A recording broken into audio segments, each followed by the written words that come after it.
அஞ்சரப்பேட்டை அம்மா கைமணம் நேயர்களுக்கு கீதா மாமியின் அன்பான வணக்கம். இன்னைக்கு அம்மா கைமணத்துல உங்களுக்காக மதுர் தட்டை இது எப்படி செய்யறதுன்னு உங்களுக்காக சொல்லித்தரேன். இதுக்கு தேவையான பொருட்கள் என்ன இப்போன்னு பார்க்கலாம்.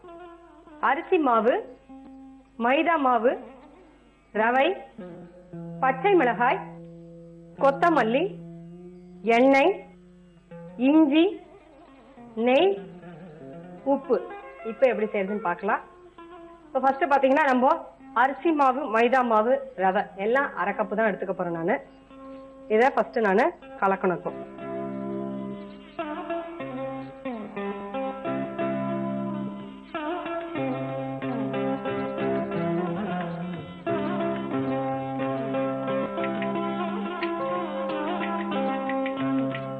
இதுல நம்ம வந்து கொஞ்சம் நெய்,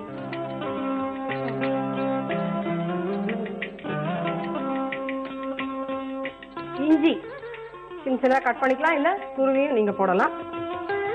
காரம் எவ்வளவு வேணுமோ அதுக்கேற்ற மாதிரி நீங்க பச்சை மிளகாய் போட்டுக்கலாம். இப்ப நான் வந்து 1 ஸ்பூன் போட்டிருக்கேன் நான் இதுல.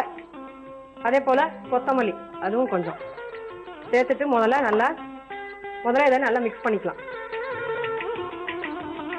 இதுல இப்போ இதுக்கு தேவையான உப்பு.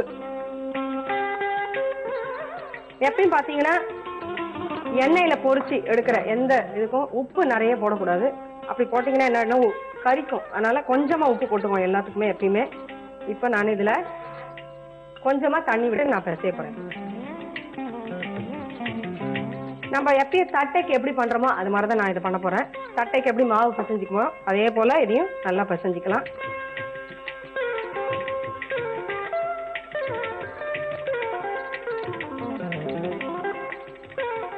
பாருங்க, இந்த மாதிரி இந்த கெட்டி பதத்துக்கு இப்படி வரணும். நல்லா இந்த மாதிரி வந்ததுக்கு அப்புறம் நம்ம வந்து தட்டி எண்ணெயில பொரிச்சு எடுக்க போறோம். இப்ப நான் ஸ்டவ் ஆன் பண்ணிக்கிறேன்.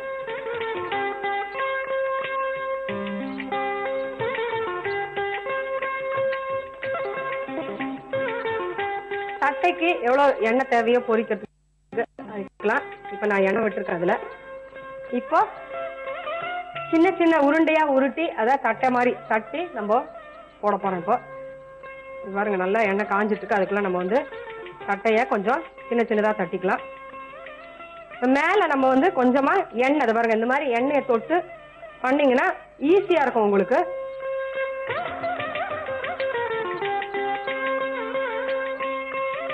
ரொம்ப கெட்டியா இருந்தாலும் கொஞ்சம் நம்ம தண்ணி தெளிச்சுட்டு நீங்க கொஞ்சம் தளர ஆக்கிக்கலாம் மாவை.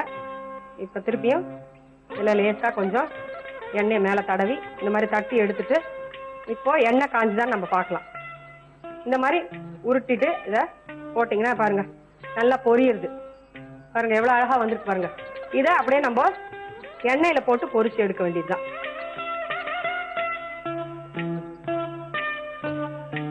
எண்ணெயில செய்யும் போது ரொம்ப ரொம்ப ஜாகிரதையா செய்யணும்.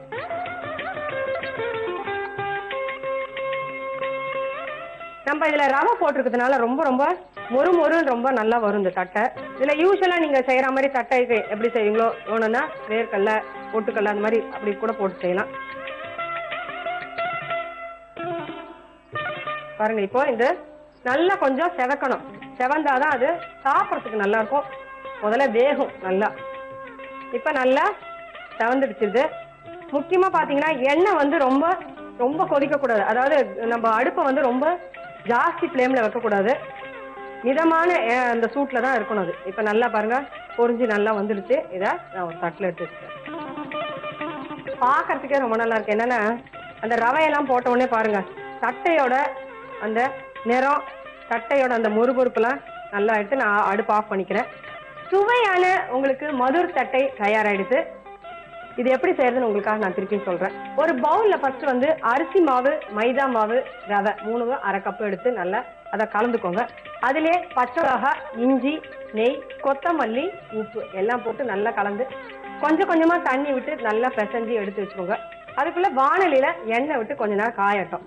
அது காயத்துக்குள்ள நம்ம வந்து அந்த மாவை நல்லா உருட்டி தட்டை எப்படி தட்டுவோமோ அதே மாதிரி தட்டி எண்ணெய் காஞ்ச உடனே அதை நல்லா பொரிச்சு எடுத்துக்கோங்க. செவக்க பொரிச்சு எடுத்துட்டீங்கன்னா சுவையான மதுர் தட்டை உங்களுக்காக தயாராயிடுச்சு.